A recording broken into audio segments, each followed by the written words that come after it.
We're continuing now to the last game that we're going to dissect, and that is the Packers beating the Lions 27-13. And why did I mention that you guys are Eagles fans? Because you are the reigning, defending, undisputed Super Bowl champions, all that good stuff. But also, when it comes to this matchup, the Packers and the Lions, I'd love to see the 49ers competing against the Eagles deep into the playoffs this upcoming season. I can't confidently say that, but I can confidently say that the Packers and the Lions should be in the playoffs this year, trying to upset Philly and take them out. And so I want to hear each of your thoughts on this game as the Packers beat the Lions 27-13. As we highlighted last week, Micah Parsons is now in Green Bay. He made an impact in this game. I heard a next-gen stat that it was basically like when Micah Parsons was off the field, that Jared Goff had like 3.5 seconds to throw. When Micah Parsons was on the field, Jared Goff had like 2 seconds to throw. That is a dramatic difference and just explains the impact of Micah Parsons. I know, as I noted on last week's podcast, my friend Bob, who's a Cowboys fan, he was making all these excuses as to why it was good for them to trade Micah, that he didn't show up in the playoffs. But to get to the playoffs, you have to make an impact in the regular season, and that's exactly what Micah Parsons does. And so, anyways, Packers, they win this one in convincing fashion. I mean, the final score looks a lot closer than this game actually was, as the Lions got a miraculous touchdown catch late in this game. And so the Packers beat the Lions 27-13. Kevin, I'll throw this one to you first. What was your reaction to the game? And also, does this kind of raise some eyebrows for you about the Packers when it comes to yourself as an Eagles fan? As far as the Packers as an Eagles fan, no. Because the Packers still have their problems offensively. We knew coming into this defense for the Lions was going to be a question mark because a lot of these guys were hurt when they made their run. So we're expecting, a guy like Terry and Arnold to come and step up. Another team from up north. Why can't I think of his name? The edge rusher. Aiden Hutchinson. Aiden Hutchinson, yes. So you have Aiden Hutchinson coming back from injury. Guys like Zaire Smith are gone. So this is a whole new defense. Brian Branch is very young. We're ready to see what this defense was made of. So to see them kind of let the Packers walk up and down the field on them wasn't a surprise. The biggest surprise to me was the offense. And I saw a stat after the game that kind of put me at ease after watching a game like that. Jared Goff is 3-17-1 when someone named Ben Johnson or Sean McVay are not calling the plays. And it goes to show that a lot of guys want to say guys like Jalen Hurts and Brock Purdy are system quarterbacks. Jared Goff is the definition of a system quarterback. We've seen guys like Jalen Hurts have multiple different coordinators. So to have you can't be a system guy when you fit into different systems. But it just goes to show that he played really well in two systems. And without those systems, without those play callers, they're really at all. They were known for their trick plays. They're known for the hook and ladders. They didn't have that excitement. They didn't have that get to them, It just didn't look like it. They said, we're going to run the ball 1,000 times to Jahmyr Gibbs and David Montgomery and hope to see something else happen. They were going to Amon-Ra early and often, but they kind of went away from it. Same from Laporta. They have all of these weapons. They have Jameson Williams. You have to, as an offensive coordinator coming in from a team that just got their OC the previous year got a head coaching job, I believe it's one of the easiest jobs in the world. You just saw what worked. You don't have to fine-tune it too much, though. The roster offensively is the same. You don't have to change too much, and they did it completely. The Lions are really big known for the Sonic and Knuckles, and it was really just Sonic. The differential and snaps that Gibbs had from Montgomery was completely different. So to have a team like the Lions and you change everything about them goes a long way. So now you're asking Jared Goff to go from a game manager to a gunslinger. And I don't know if that's his best role. When they were down last season, he was able to make some magic happen. But Jared Goff is never going to be the guy to throw you back into a game. He'll maintain the game. He'll keep you going. But I don't think Jared Goff is ever going to be the guy to turn that switch for you guys. So from a Packers standpoint, defensively, look phenomenal. When you have a guy like Micah Parsons and you still have guys like Rashul Gray, and they have a lot of good guys around them. They have a solid other 3D linemen, and that's what we didn't see in Dallas with him. When it came to Dallas and Eagles week, if you double team Micah, you're not worried about Dexter Lawrence. You're not worried about anybody else on the other side because you have to guard Micah Parsons. Penei Sewell had no time to prepare for this game. Micah Parsons was questionable up until kickoff. So it was his first game going against him, so it was rough. Shaun mentioned the stat having when Micah's on the field is 2 seconds, when he's off the field is 3 seconds. So to not have that familiarity with a guy like Micah Parsons, he's a game changer for a reason. They didn't make him the highest paid non-quarterback ever because he just looks good. He's a really good football player. To have him really thrown into that fire early shows why they paid him all that money. And the Packers defense is going to be able to hold them through. So as long as that offense can stay healthy, we can see Matthew Golden, Christian Watson, Jaden Reed, Romeo Dobbs. We can finally see this wide receiver core put something together. They're going to be a scary team. But as far as an Eagles fan, how do I feel? Like I said, the offense is going to have to put it together because if you can't score, it's going to be hard to win games. Before we get Kaz's reaction to this game in the NFC North, I wanted to make a quick introduction because now joining us from his new humble abode, none other than Mr. Jaevon Toddy, a.k.a. the Podfather. Welcome. Say something for the audio-only listeners. Thank you. Oh, my gosh. How are we doing? We're doing well. This is my first episode with Toddy with no dreads. I'm not ever gonna get used to it. I ain't gonna hold you, bro. It's gonna take a while. Yeah, it's gonna take a minute. I know, it's crazy. A lot of new beginnings, new everything. 1-0. We're feeling everything. Everything's all right. Everything's just new. It's brand new. We're trying to be grown. That's all. That's the motto. So we're talking. We're talking Pack Lions. Yeah, we already covered the first 2 games. Now we're on Packers and Lions. But real quickly before we continue with the NFL discussion, since we brought up your hair, Kevin, you remember on the last podcast that we were all on together? I don't even remember what you and Jaevon were talking about, but I think it was something related to basketball, and you guys disagreed, and you were like, "All right, let's make a bet." And then you were like, "I want your hair," and Jaevon was like, "No." Jaevon, did you know that you were going to cut your hair at that point? Because I already knew I was going to cut my hair, but I wasn't going to announce it to the world. It just wouldn't make sense. If I were you, I would have taken that bet then, because you just didn't want Kevin to be in possession of the locks. Yeah, here you go, Kev. I'm gonna mail it to him. Oh man. Okay, I was just curious about that. And so now, Toddy, we'll have you give your reaction to Packers and Lions in a moment. But Kaz, just sticking with the same discussion that we were just having. Did this game raise any eyebrows for you when it comes to being an Eagles fan as far as a potential threat in the NFC playoffs?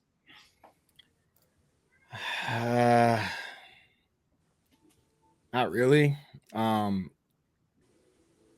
Respectfully, not like I don't think we're going to just roll over every team we play against. We'll have some tight games, and even in the playoffs, what we did last year probably isn't going to happen again while we have this same roster before we start our dynasty. But I think that the Packers are definitely a force to be reckoned with. I think that if you don't game plan for that defense and Micah Parsons, you're going to be in trouble. But fortunately for us, we have a guy who literally owns Micah Parsons, and as long as he's healthy, I am not worried about Micah Parsons. I never will be, and that's Lane Johnson. And that's just facts. That's just statistical facts. I am not worried about nothing when it comes to Parsons when Lane Johnson's on the field. So given there's no major injuries, the Eagles still have a great roster. The Eagles defense is kind of questionable at the moment. We don't really even know what we have. We didn't have our best player on our defense out there week 1. We still don't have our secondary figured out on one side of the ball. Like, it's right now, we're just a big asterisk when it comes to our team's identity. But one thing I can say is we still find ways to win because of who our quarterback is, and that's just a real thing, whether you like it or not. Jalen Hurts looked so poised in just the depths of whatever the hell was going on. There was, no AJ Brown for yet another game. It happened, I think, a couple times. Was it last season? There seems to be a theme when it comes to the Eagles and just one of their superstars not getting involved. Primarily AJ Brown, but even Saquon, he got pretty much shut down for the most part compared to how he was last year. Last year, he probably ran for 120 and a couple tutties, or if not at least one touchdown against the Cowboys team that's now without their best player, now without an not an MVP, but a future Hall of Famer, without a doubt. So the Cowboys defense was supposed to get worse. And honestly, they didn't look bad at all. Again, they shut down A.J. Brown.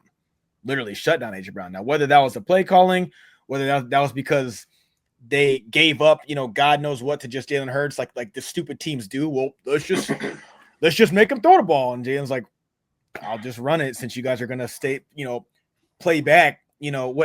Whatever team's plans are with Jalen Hurts, they still ain't got him figured out. That's all I know. And he's pretty much walking around for first down. So for the most part, the Eagles just still seem to me like the more superior team, rightfully so. That Cowboys game should have been out of hand. You get AJ involved. You get Adoree Jackson off the field, for fuck's sake. God damn it, bro. Just put in somebody else. And I think CD has at least 20 less yards. Like, you know what I'm saying? Like, give me a break. But that's neither here nor there. The Packers, they look pretty damn good. I won't lie after week 1, but I'm not getting my panties in a bunch yet when it comes to the Eagles. No, I'm not. And as for the Lions, I think the opposite. I think the Lions will pan out just fine. I don't think that the Lions are just done. I think they'll be a little bit worse than what they were in previous years, but dude, they still got – everybody pretends like this isn't an offensive-driven league, okay? Teams are scoring points nowadays. This isn't 2006. It's not 2008, 2009, none of that shit, okay? You got a high-powered offense. You're causing problems. The Lions just did it. Their defense was dead. They had guys out there. My boy Izzy said it best. They had guys on our defense that run as fast as me and him and move like we do when we're in our 30s. You know what I'm saying? Like, their defense was in shambles, and they still were one of the top teams in the league. And so many other teams do the same thing. So as long as you have a high-powered offense, you do got Sonic and Knuckles. Okay? I am the opposite of what people are toward Jared Goff. I'm not big on stat watching all the time, but I'll tell you what, I will not tolerate any Jared Goff slander. I'm sorry. The dude has put up a shit ton of numbers at his entire career outside of the times that he's been hurt or missed games. The stats are there, and it's not just, brushing up 4,000. I'm talking like 4,500 yard, seasons, 4,300 yard seasons. So the guy can play ball. Okay. You know what, Kevin? You might be right. Maybe he's not the guy who's going to throw you. He can't, throw the team into a win. But I'll tell you what, at any given Sunday, there's going to be some numbers there when it comes to the Lions. So let's not count them out. All right, you got Amon Ra, you got Jameson Williams, they got Sam Laporta, they got Penei Sewell. It's like, yo, that a lot of teams would love to have that. So I don't know, man. I just think that right now it's just too soon. It's too soon. I need to see it. And again, if I didn't see Jalen look so damn poised for that entire, it looked like he was just like chilling. And every time that Jalen moved the rock, whether it was a throw, whether a check down, whether it was a run, it was the correct decision. And you're defending Super Bowl champions, and we were without our best player on defense. No, I'm not going to look at that. Look at the Green Bay Packers performance and tell myself that this is a team that I should be worried about. Again, I'm not taking any team lightly. This is the NFL. We know what happens after a team wins a Super Bowl. It happens almost every other year, right? But what I'll say is this. The Packers right now, kudos to them for going and getting Micah Parsons. Big deal. And he is going to be a major impact. But we're talking about going up against the Super Bowl champions that have barely lost anything when it comes. They haven't lost anything when it comes to their offense. They've only gained. And they barely lost anything when it comes to their defense. And they got guys coming back that are legitimate all-pros. So you got Zach Bond there. You got Jalen Carter, who I believe was snubbed of all-pro honors, if I'm not mistaken. He should have been all-pro, but that's just my opinion. And you got Quinton Mitchell there as well. You got Cooper DeJean there. You got Reed Blankenship there. You got so many guys are going to be coming back. You got Nakobe Dean coming back after from injury. The Eagles have not taken a significant step back to look at a team like the Packers and make me go, oh, shit, I got to be worried about those guys. Not at all. All right, Jaevon, what was your reaction to the Packers and the Lions as the Packers seemed to dominate this one, 27-13 in Green Bay? The Packers -1 in this game. It was pretty convenient for me. I thought just the Packers had a lot of momentum with the Michael Parsons deal, everything that was going on. I know he didn't really play as much. He was kind of like on a pitch count, just trying to get his conditioning back. so on and so forth. I thought Jordan Love looked really poised, made all the throws. Jaden Reed was running wide open. There were some reports about him not practicing earlier in the week, so his health status was up in the air, but ended up playing, balling out. Romeo Doubs, another guy that's kind of been in the news a little bit on if he was going to even come back to the Green Bay Packers this whole entire summer. And Matthew Golden, God can play. Guy can play some football. And I know Christian Watson is out with a torn ACL. So I said this a few weeks ago that Golden is basically. Is it me that tripping, or can no one else hear him? No, yeah, we lost you for a second, Jaevon. Go ahead and speak again. He's not muted. Yeah, No, I can't hear go you, again. brother. One more time, Toddy. Where else did you hear anything? Oh, there you are. You were talking about Matthew Golden. Matthew Golden, I said he was going to be getting a lot of the Christian Watson snaps, basically. Watson is obviously out due to a torn ACL, and we're going to see a lot of Matthew Golden in that position, and I think he's going to be an impact for the Packers right away. I think he was one of those slept-on wide receivers in this draft, and he was a first-round wide receiver, and the Packers never drafted a first-round wide receiver, so he's the guy now. So Josh Jacobs is a guy that I would like to let's remind everybody that he's one of the top backs in the league when he is healthy. Once upon a time, he rushed for, I think it was close to like 1,400 yards when he was with the Raiders. That last season he was with the Raiders. As far as the Lions go, I agree with Kaz in a sense of they still have all the players basically that were there last year.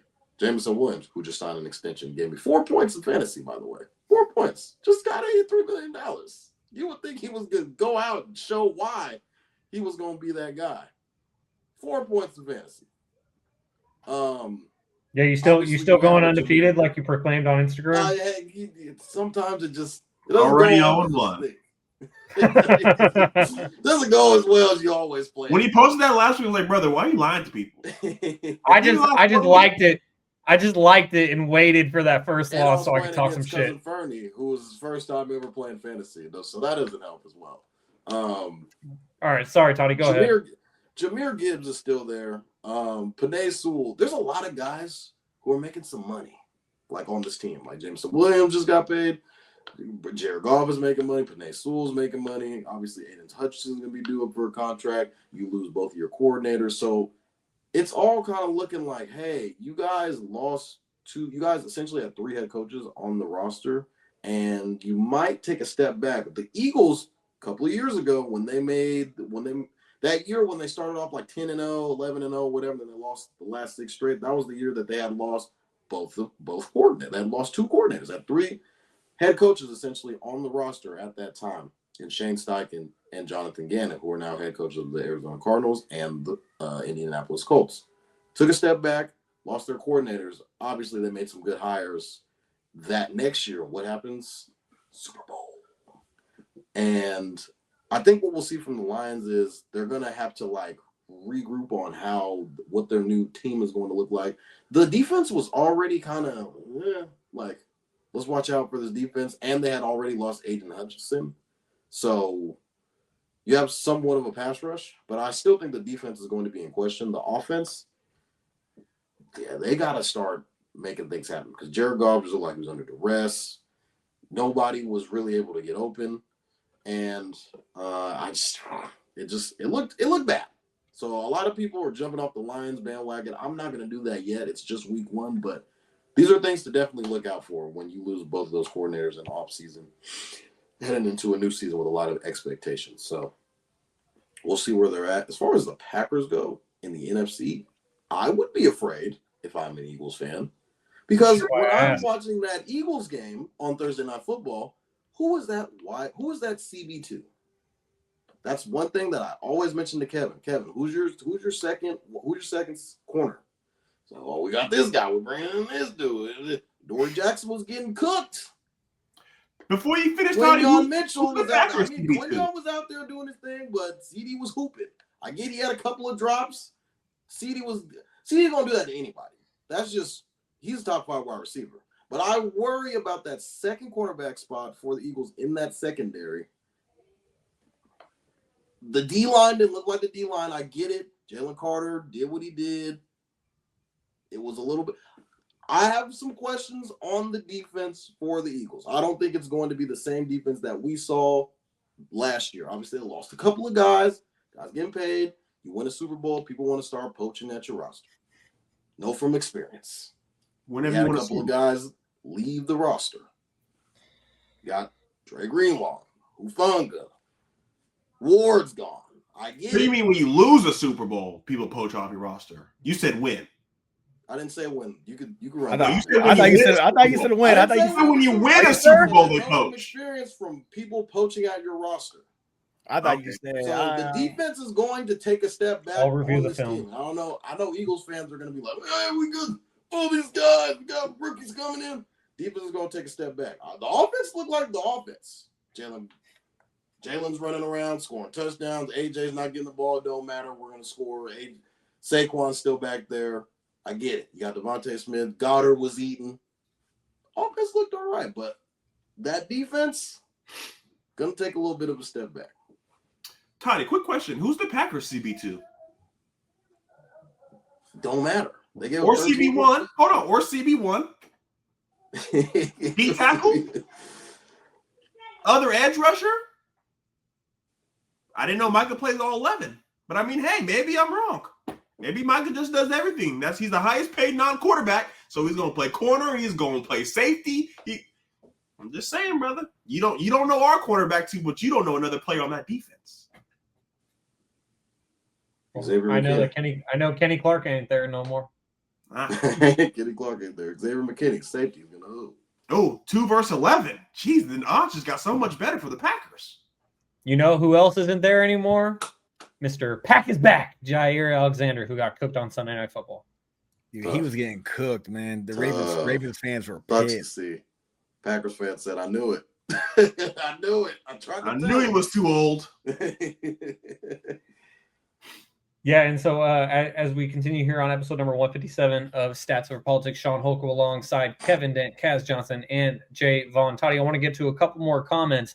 As Uncle Manny says, Lions definitely missed both of their coordinators, and I agree, Uncle Manny. I didn't think it was going to phase them as much, but as the guys already said, definitely made a difference in Sunday's game for Jared Goff, the ultimate system quarterback, as Kevin was saying. And Smooth says, it's going to be a good football year. It's only been 1 week with a laughing emoji. Yep. And it's only been 1 week, and the Niners slander is at an all-time high. As